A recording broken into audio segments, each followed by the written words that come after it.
Welcome to Power TV. I'm your host Samantha Moyer and we are here at the Unleash the Beast Mental Health Symposium in Toowoomba. I'm here with Susan Duncan at the Unleash the Beast Symposium here in Toowoomba. I'm so excited to talk to Susan about her book and what's brought her to Toowoomba. So thank you for joining me. It's such a pleasure, and it's so fabulous to be in Toowoomba. I can't get over what a great city this is and what a great community. And Emma McTaggart, I mean, she's the beast, really. I mean, she's the one that's got all this going and just inspired everyone to be here and to do their best. Tell me a little bit about your book and what has brought you personally to speak to everyone and share your book. Well, I suppose all my memoirs are always about, the challenges that confront you at different stages of your life and the way I dealt with them. And to me, they're challenges that everybody faces. We're all the same. We all have the same hopes, we all have the same dreams, we all have the same aspirations, and we all have the same tragedies. In one way or another, nobody escapes unscathed through life. So I suppose I was just sharing them because I wanted people to know that they weren't alone, because you can feel as though you're the only one going through grief or loss or whatever it is, and you're not. It's the human condition. It's the way it is, and it's not what happens to you, it's the way you deal with it that actually counts. And the reason I came to Toowoomba, because in fact it's my old girls' reunion this weekend in Geelong of all places, so it was a great excuse not to go to that, because I've put on weight and they probably haven't. And but the serious truth is that mental health affects everyone. I don't know anyone in my circle of friends or family that hasn't been touched by mental health issues in some way. And we all have to do our bit to try and make things better, because it can't go on.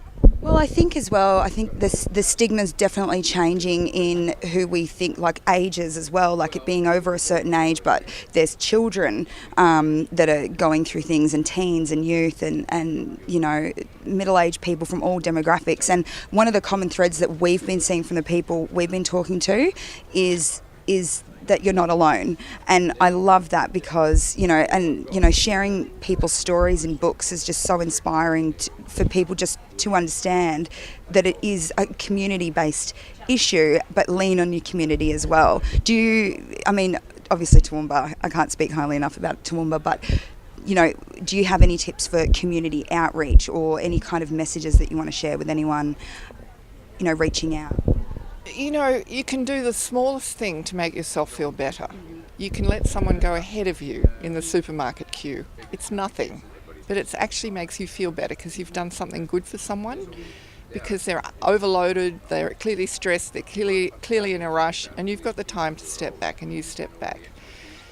You can just do the tiniest, most minuscule things to help people.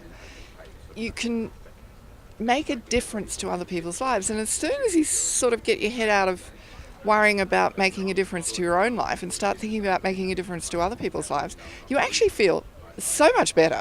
It's ridiculous, and it's so easy. It's not a hard series of steps that you have to go through. Joining community groups, helping community efforts, just anything that gets you out of your own head. I call it switching off the monkey in your head and going out and engaging with other people, being busy. And if you can't do that, just go out into your garden. I mean, I find that when I see a plant flower that I've been waiting for 3 years to flower, I just think, boy, I have just achieved on a major level here, in a drought. And look, here's my Waratah. It's come out for the first time. They're small, but they're huge. And I think often we put too much pressure on ourselves to go beyond our abilities. And there's no need to. There's just no need to. Just do the small things that make you happy. Do the small things that give you pleasure. Do the small things for other people that will make their lives a little bit richer in that little moment. And it makes you feel better. I've seen so many people wanting to come over and chat with you about the book and being here.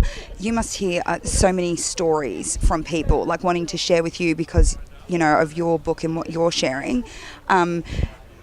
What would be, what's the highlight for you and what you hope will come out of Unleash the Beast today?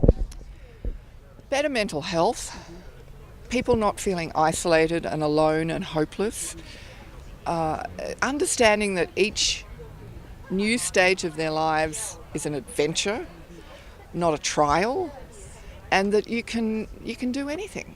You can do anything that you put your mind to, and it doesn't matter if it doesn't work.